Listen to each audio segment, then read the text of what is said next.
Warning: the following podcast contains discussions of suicide, death by drowning, and references to discrimination against Indigenous Australians. Listener discretion is advised. On the 17th of December 1967, then Prime Minister of Australia Harold Holt convinced his friends and his mistress to join him for a swim before lunch at Cheviot Beach. The day was hot and blustery, and the seas were high. This area was known for its riptides and was full of concealed reefs and rocks. Despite this, Holt wanted to swim. He loved the sea, and he was an avid swimmer, snorkeler, and spearfisher. In fact, he had gone diving at this beach before and salvaged a porthole from the wreck of the SS Cheviot. This was the ship which had sunk here in 1887, with the loss of 35 lives, I should add, and given the beach its name. Holt described knowing the beach like the back of his hand. He entered the water at approximately 12:15, and he never returned to shore. According to the testimony from his mistress, Marjorie Giuseppe, Holt had disdained to stay close to the shore and had instead swum out, as he was wont to do, but was soon caught in a rip and dragged out to sea. It was, she said, like a leaf being taken out, so quick and final. A huge search was launched, although it was hampered by the harsh conditions and had to be abandoned several times over the next few weeks. Eventually, it was called off on the 5th of January 1968, and Harold Holt joined the sad list of Australians who drowned after overestimating themselves in the water. Or did he? I'm Juliana, and you're listening to The Skeptical Historian.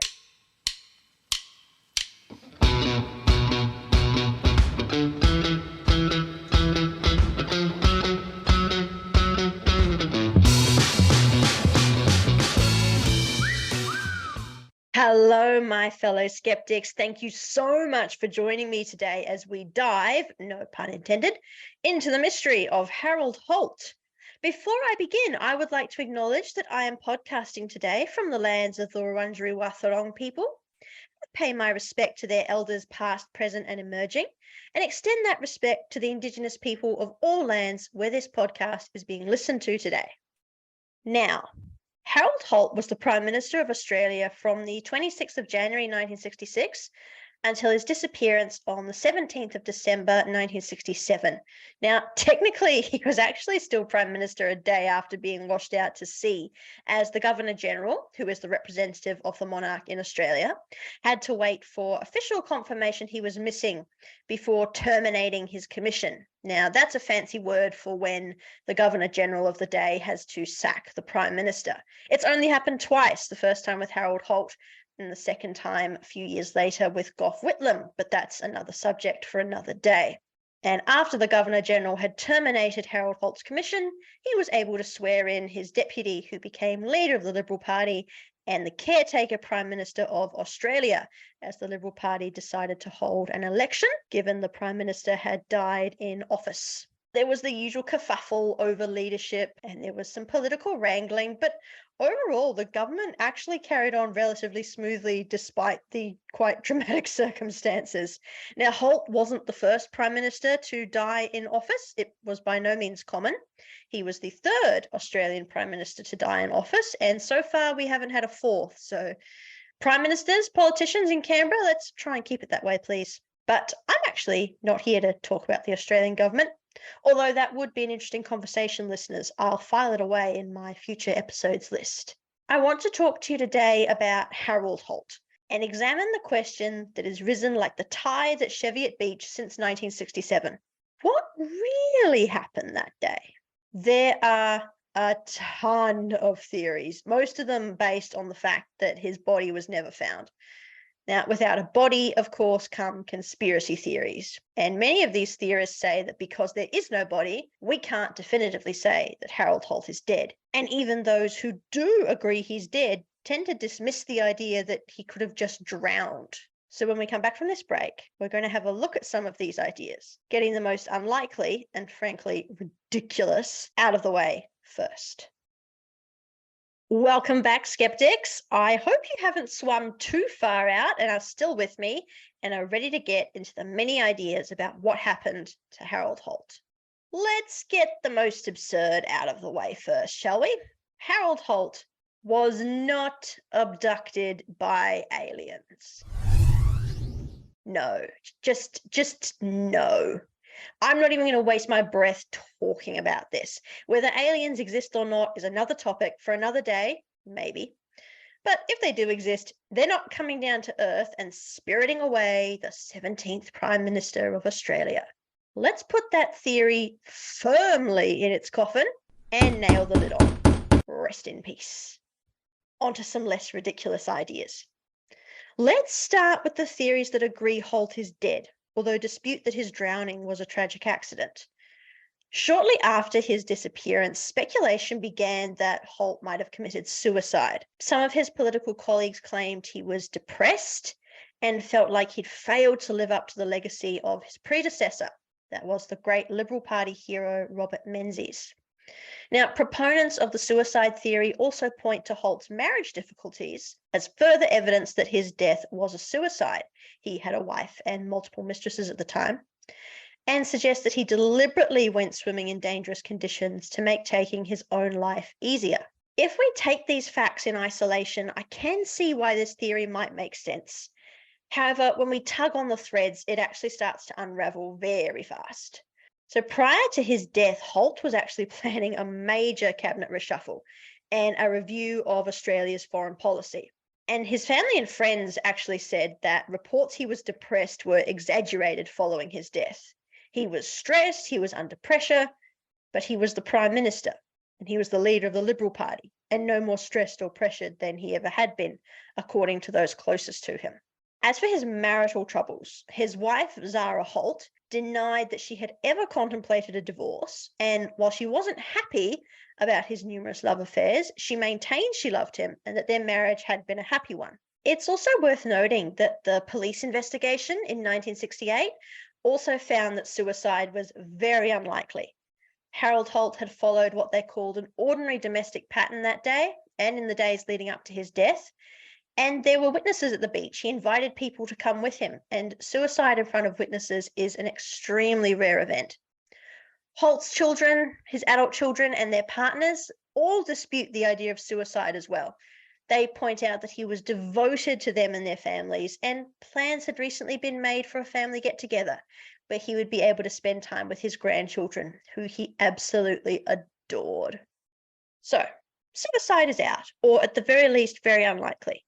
I don't want to immediately dismiss it because we can never really know in this kind of circumstance, and only Harold Holt was in his own mind at the time. However, given the testimony of people close to him, those who knew him best, I think we can all agree it is extremely, extremely unlikely that Harold Holt committed suicide that day. So, are there any other theories? Of course there are, or we wouldn't be talking today. So another theory that ends with the death of Holt is that his disappearance was in fact an elaborate assassination plot. Now, Harold Holt biographer Tom Frame, whose fantastic book, The Life and Death of Harold Holt, I have been using extensively in making this episode. It's great, check it out, grab a copy. Identifies two distinct assassination theories. One, Harold Holt was assassinated by the CIA. Or two, Holt was assassinated by Viet Cong agents in Australia.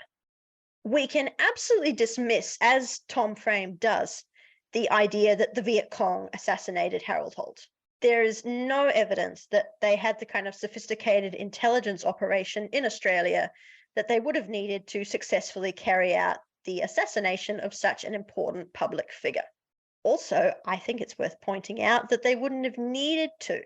Their successful guerrilla campaign in Vietnam was doing more damage to Australia's ability to fight them effectively than murdering the Prime Minister ever would have. But what about the CIA, or the Central Intelligence Agency? Well, it is true the CIA at this point in history was an agency that was absolutely out of control, and murdering or attempting to murder a foreign head of state was certainly not off the cards. They'd done it before, and they would do it again, multiple times in fact, before the Church Commission uncovered their dirty laundry in 1975. However, like Frame, I am deeply skeptical of the idea that the CIA would have wanted Harold Holt dead.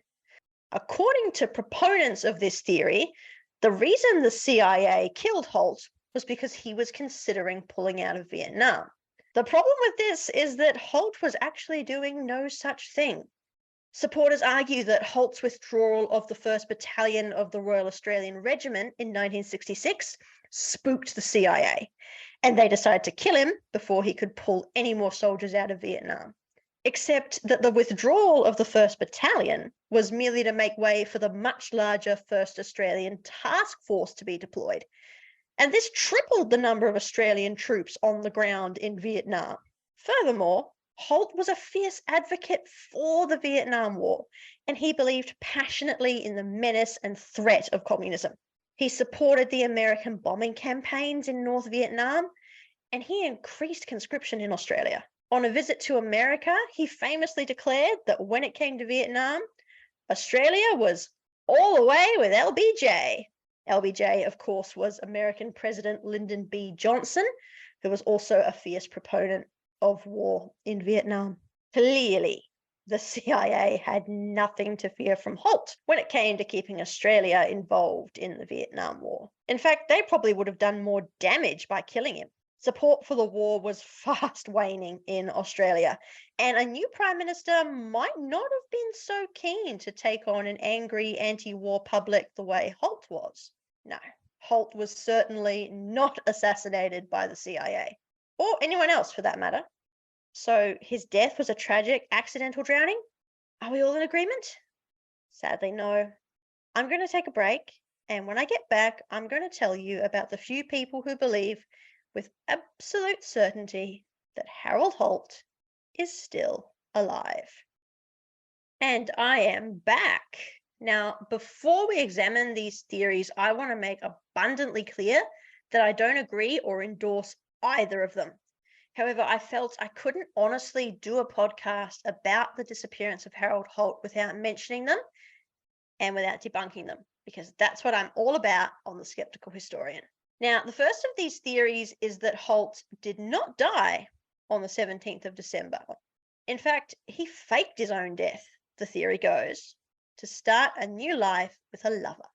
Now, this theory has a few holes. Primarily, he had a wife at home and a mistress who was watching from the beach. Now, Holt had plenty of extramarital affairs, but never did he show any interest in leaving his wife or abandoning his family. He was very close to his 3 sons and his daughter-in-laws and devoted to his grandchildren. It's also worth mentioning that he had been dreaming of being the Prime Minister and working towards that goal since he was at least 17 years old. So the idea that he was going to throw that all away for a lover, especially when he had plenty, is, to be frank, ridiculous. On to the last theory. This is one most Australians have probably heard, even just in general conversation, because it's so silly that it refuses to die. In fact, I'll be honest with you listeners, I debated whether or not to even mention it on air, given it has about as much credibility as the idea that Harold Holt was abducted by aliens. However, given how well known it is and the unfortunate number of books, papers, and blogs about it, with many suggesting it could be true, I really feel it is my duty as a historian to do my part and keep pushing back against this baseless myth. So here we go. In 1983, 16 years after Harold Holt's disappearance, British journalist Anthony Gray published a book called The Prime Minister Was a Spy. Ostensibly, this is a work of non-fiction, but the book makes a series of fantastical claims, including that Holt had been a lifelong communist spy, a sleeper agent for the Chinese during both the nationalist and communist regimes, and that he had faked his own death and gone to live happily ever after in Beijing. Oh, please. Gray claims that Holt's mythical Chinese handlers had a submarine stationed off the Australian coast. It waited there for a decade, as an escape route for Holt if ASIO, that is the Australian Security and Intelligence Operation, ever found him out. Gray claims that Holt spied for the Chinese for an entire 10 years before realizing that ASIO were onto him and calling in his magical submarine to spirit him away. After diving beneath the waves at Cheviot Beach on the 17th of December 1967, 2 Chinese frogmen supposedly assisted him to the submarine and whoosh!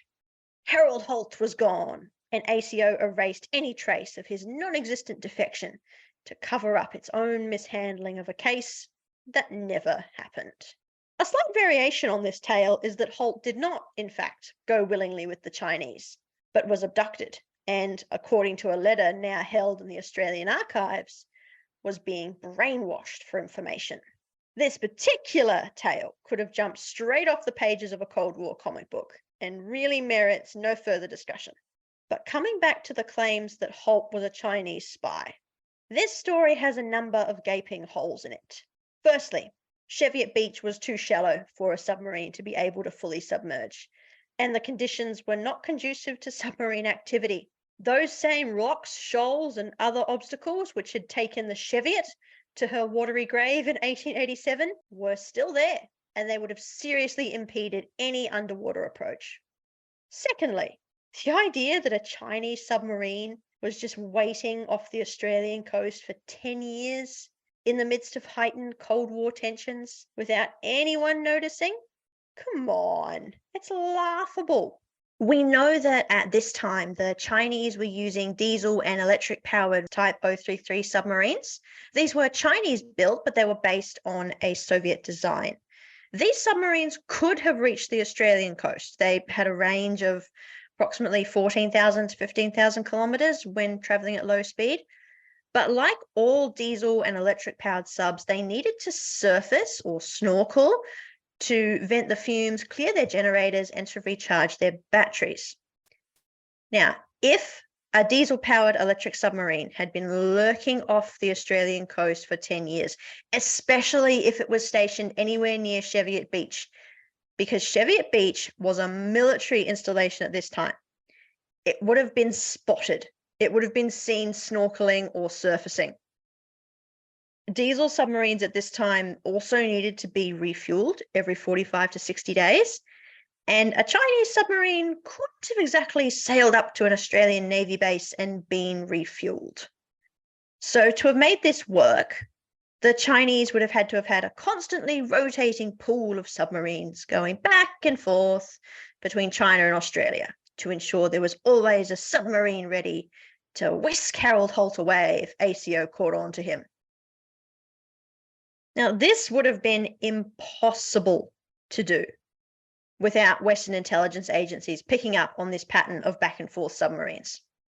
Remember, the 1960s was a time of extreme distrust between East and West, with the Cold War in full swing, and everybody's ability to spy on everybody else was getting better with each passing day. Eventually, once this pattern had been discovered, the Australian Navy would have intercepted one of these submarines, and the whole game would have been up. Also, at this point in history, China did not have an inexhaustible supply of submarines and didn't achieve full domestic production of the Type 033 until 1967, the same year that Harold Holt died.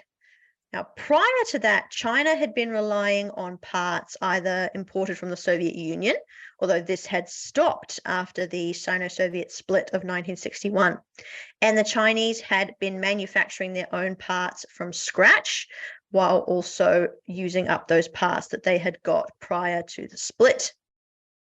Now, in those years between 1961 and 1967, they had very few operational submarines. So they wouldn't have been wasting them by shuttling them back and forth to Australia, even if Harold Holt really had been their spy. So for this theory to have even the slightest grain of plausibility, the mythical submarine haunting the Australian coastline would have had to have been a nuclear-powered vessel that was able to stay submerged and undetectable indefinitely.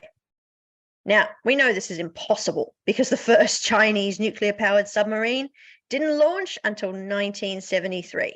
That's a full 6 years after Holt disappeared.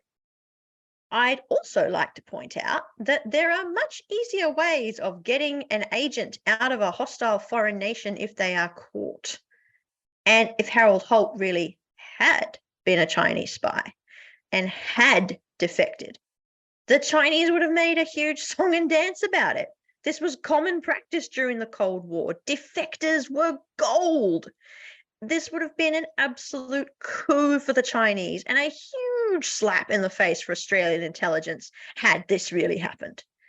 And the fact that the Chinese said nothing and have also made the occasional public statement over the years dismissing the allegations as false feels like the final nail in the coffin of this ridiculous and impossible tale.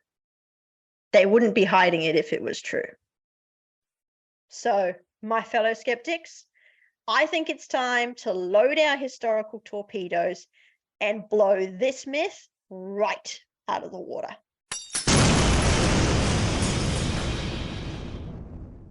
There was no submarine. Harold Holt was not a communist spy. And we are now in a position to answer the question that began this episode. What happened to Harold Holt? Well, there really is no mystery. He drowned, just like hundreds of people do at Australian beaches every year. The statistics for 2022 to 2023, over 300 people drowned, accidental drownings at Australian beaches. Now, those who cling to their conspiracies demand a body before they'll believe the Prime Minister could just accidentally drown. But there are dozens of perfectly mundane reasons why Holt's body has never been found. Could have been swept out to sea, eaten by sharks or other sea creatures, or trapped between the rocky crevices and the deadly underwater labyrinth that is Cheviot Beach. Now, one of Holt's friends and Liberal Party colleague, Sir Robert Southey, said in 1994 of Holt, he was a very good swimmer, a very good snorkeler, and he came back to Melbourne after Parliament had finished sitting thinking, well, now I can relax. And there's one area in which I really am the unchallenged boss, and that's the sea. And I think in that sort of frame of mind, he went to the element where he felt liberated and misjudged the kindness in which his favourite element would receive him on that fateful day. And I think personally that's really all there is to it. Sir Robert Southey puts it beautifully. Harold Holt wanted to relax. Going in the ocean was his way of relaxing, letting go for a little bit of the stresses of being the Prime Minister. And on this particular day, it all went tragically wrong. We don't need to be skeptical of the way Harold Holt died. He drowned. This was obvious at the time, and it's obvious now. It was confirmed by a coroner's report in 2005. And if you're interested in why that coroner's report was done so long after his death, you can check out my blog for further information. What we do need to be skeptical about is all these theories that crop up and try and twist his tragic and accidental death into something sinister. And we also need to ensure that his accomplishments in life are not overshadowed by his death. Now, I'm going to take another quick break here, and I'm going to come back and tell you about just what an awesome politician Harold Holt really was. And we are back. So now that we know what happened to Harold Holt and have dismissed all the silly theories that have gone along with it over the years, let's have a look at his record as a politician, as he was one of what we might call the first modern Prime Ministers of Australia. He encouraged closer ties with Asia, including China, both before and after Mao Zedong's revolution, and he began to pull Australia away from Britain's orbit. Now, he recognised the need for Australia to be a player in our own hemisphere, rather than just riding on the coattails of the old country. And Holt also began the long task of dismantling the White Australia policy. Heads up, you'll hear an episode about that soon enough, which had all but prevented immigration into Australia for anyone other than white Europeans since 1901. It was a horrific thing. In fact, Harold Holt was stridently pro-immigration, and he recognised the benefits of a multicultural society, which was quite unusual in the 1960s. And this was despite his support for the Vietnam War. Now, he opened Australia's borders to immigrants from outside Europe. This included Vietnamese refugees. And he championed anti-discrimination legislation, which allowed these people to get jobs, to get housing, and to speak in their own languages. Harold Holt's other great step forward in creating a freer and fairer Australia was the 1967 referendum, which ended centuries of formal discrimination against Indigenous Australians. I want to state right now for the record that discrimination against our First Nations people is still a huge problem in Australian institutions, especially in the criminal justice system. And I am not for a second pretending that the 1967 referendum meant discrimination ended instantly. The referendum stopped the discriminatory practice of not counting Indigenous Australians in the Australian census. And legislation that followed ended the segregation of Indigenous Australians in public places. Now, this is a surprise to a lot of people, but Australia did practice American-style segregation. A sign reading "whites only" would have been as common in Sydney in 1960 as it would have been anywhere in the American Deep South at the same time. Another piece of legislation which came off the back of the 1967 referendum was the end of formal policies which saw Indigenous children forcibly removed from their families and trained either as domestic servants or farmhands. You've probably heard of the people affected by these policies called the Stolen Generation. I don't have time to go in depth into the horrors of this and other discriminatory pieces of legislation against Indigenous Australians in this episode, but you can bet your pants it will be the subject of a future episode.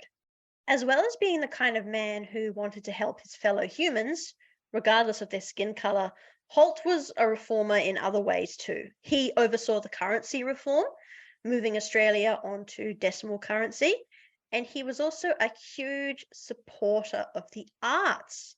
If any of my fellow skeptics listening today have visited the National Gallery in Canberra, you can thank Mr. Holt for funding it. He created the legislation which saw this wonderful institution planned and built, although unfortunately he died before it could be opened. Now, ultimately, Harold Holt should be remembered as a Prime Minister who oversaw some of the most sweeping changes in Australia in the 20th century and who took the first steps to creating the Australia we know and love today. I think it's quite a cruel fate for this man to have his rather unextraordinary but no less tragic death overshadow the great accomplishments of his life. In a rather fitting twist, I think, one of the memorials to this man who loved the sea is a swimming pool, the Harold Holt Memorial Swimming Centre in Glen Iris, which you can visit. Now, there's often a few jokes cracked here and there about naming a swimming pool after a guy who drowned, but Harold Holt would have been thrilled that his constituents, and he was the sitting MP at the time, thought so highly of him that they named one of their newest public works after him. Now, was he perfect? No, of course not. But he was so much more than the day he went swimming and never came back. Listeners, I would like to close this episode with a minute's silence in memory of Harold Holt, and I ask that you please join me now.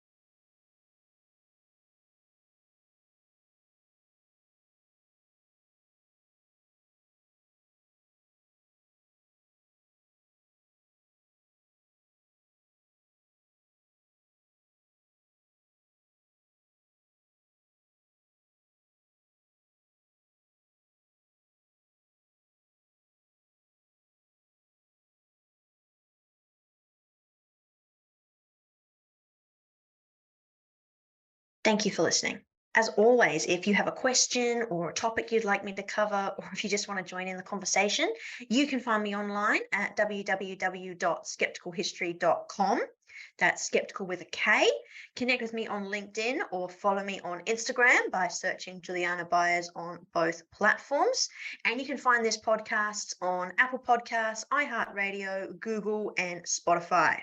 Next time on The Skeptical Historian, we're heading back in time to the Australian gold rushes of the 1850s. New South Wales and Victoria in particular saw a huge influx of people from all over the world, all hoping to strike it rich. But what happened when so many people with different cultures, ideas, and beliefs all came together? History would have you believe it was as egalitarian as Australia's ever been, but I'm a little skeptical. Catch you next time. And be sure to check out the special bonus episode, which is out now for Anzac Day. The Skeptical Historian is researched, produced, and hosted by me, Juliana Byers. You can find a full list of resources used in researching by going to my website and clicking on Sources. The bibliography for this episode is available by going to my website and clicking on the blog post, What Happened to Harold Holt. Sound effects by Adobe Creative Cloud, used under the Adobe Software License Agreement, and Pixabay, used under Creative Commons 4.0 International License. Links to all Pixabay sound effects can be found on my website. The music track The Whistle Funk by Telsonic was used under an Epidemic Sound individual license. Podcast hosting is by Fusebox. See you next time, skeptics.